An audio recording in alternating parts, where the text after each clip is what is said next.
Qu'est-ce qu'il y a d'autre dans ce document? Eh bien sûr, les lettrines. Donc, la lettrine, comment ça se passe? Eh bien, ça se met sur un paragraphe. Alors, voyons un peu par la palette paragraphe. Menu de la palette paragraphe. Donc, j'ai cliqué dans le paragraphe qui a la lettrine. Menu de la palette paragraphe. Lettrine et style imbriqué. Donc, ce sont deux choses différentes, mais qui sont au même endroit. Donc, commencez pas à penser que... Non, en tout cas...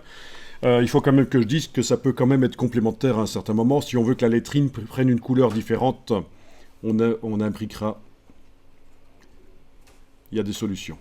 Mais quand même, si, c'est quand même assez bien distinct. Et donc voilà, vous voyez qu'on décide que la première lettre du paragraphe soit sur 3 lignes dans ce cas-ci, et c'est seulement un caractère. En général, on choisit un caractère. Oui, on aurait pu lui mettre... Ah tiens, il y a bold italique ici comme style de caractère. Vous pouvez tester de mettre bold italique à la lettrine. Case aperçue cochée. Ah, malheureusement, la police n'est pas installée, ça marche pas. Ok. Je vous ai enduit dans l'erreur, excusez-moi. Donc, en tout cas, voilà, la lettrine, vous décidez du nombre de... Avec la case aperçue, vous allez voir, le nombre de lignes qu'elle occupe. Et s'il n'y a qu'une seule ligne, on ne voit pas la lettrine. Donc les lettrines, il ne faut pas en abuser. On la crée par là. On la crée par là, c'est une caractéristique du paragraphe. On clique. Donc il faut que j'aille voir ici quel est le style de paragraphe utilisé. Si ça a été bien fait. Body text avec lettrines sur 3 lignes. Donc ceci est certainement l'enfant du style body text. Ça veut dire que si je modifie des caractéristiques de body text, ça aura une répercussion sur le style body text avec lettrines. Ce n'est qu'une variante de body text. Voyons un peu avec la flèche noire, je vais cliquer à côté, puis je vais aller double-cliquer à droite du nom ici, et voir que oui, non. Il est fait d'après titre de second niveau, c'est pas logique. Ah non, j'ai cliqué sur le mauvais, mince. Donc j'étais bien avec body text, avec lettrines sur 3 lignes, c'est ça. Donc cette fois-ci, je double-clique sur le bon. Oui, il est créé d'après body text. Donc on parlait des styles parents et des styles enfants. La seule différence par rapport à body text, c'est que il y a une lettrine sur 3 lignes.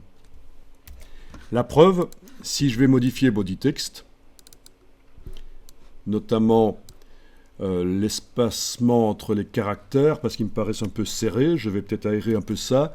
Donc dans les formats de caractères de base, l'approche, je vais éloigner les lettres.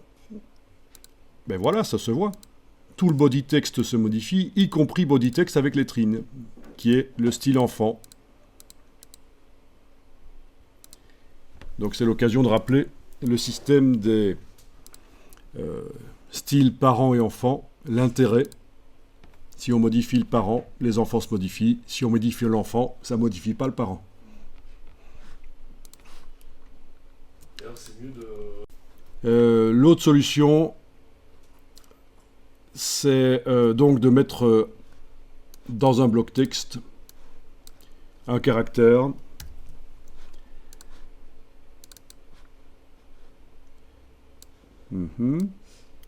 Ok. Là, il y a visiblement, je vais remettre à 0 le style de paragraphe parce que j'arrive pas à bien faire les choses ici. Ah oui, ok. On va se mettre en paragraphe standard pour ça, voilà.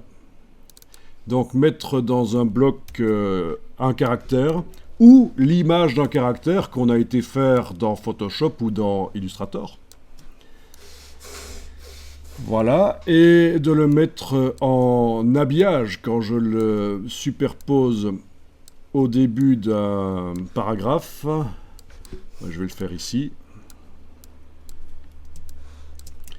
Quand je le superpose au début d'un paragraphe, enclencher l'habillage pour qu'il repousse le texte. Donc cette solution fonctionne, sauf sur du long texte qui coule d'un bloc à l'autre et où c'est susceptible de bouger.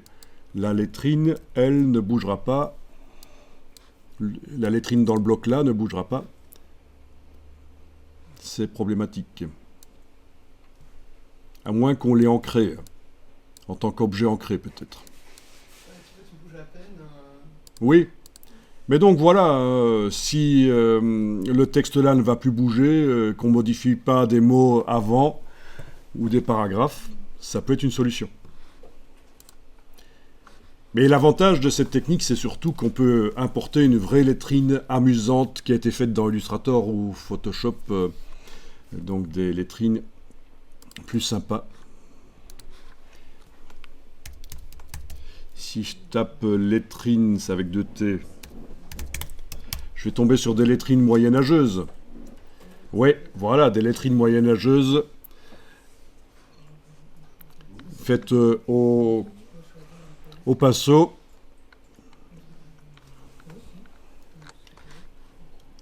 Si je tape lettrines modernes, on va voir si nous trouve des choses plus modernes.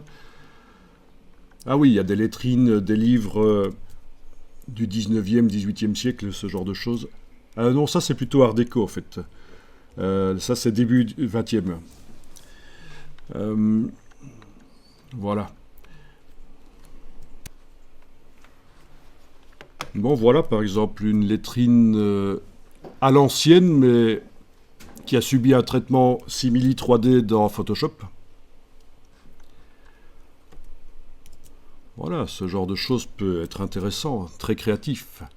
Et alors vous en avez, c'est certainement le cas ici, en tout cas ça ressemble, qui sont faites par intelligence artificielle. Si vous demandez à Midjourney ou autre de vous faire un caractère orné, il va vous faire des choses. Midjourney, l'intelligence artificielle. Tiens, voilà une éventuellement qui pourrait servir avec une photo intégrée. Vous voyez, il n'y a pas de limite, quoi. Je trouve pas énormément d'exemples, mais voilà, il y en a quand même. Et donc ça, ce sera en important l'image dans un bloc et en mettant le bloc en habillage, et puis voilà.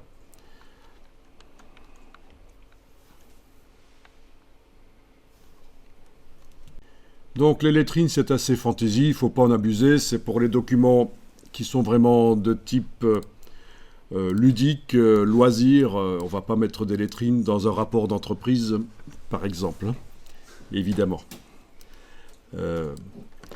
Voilà.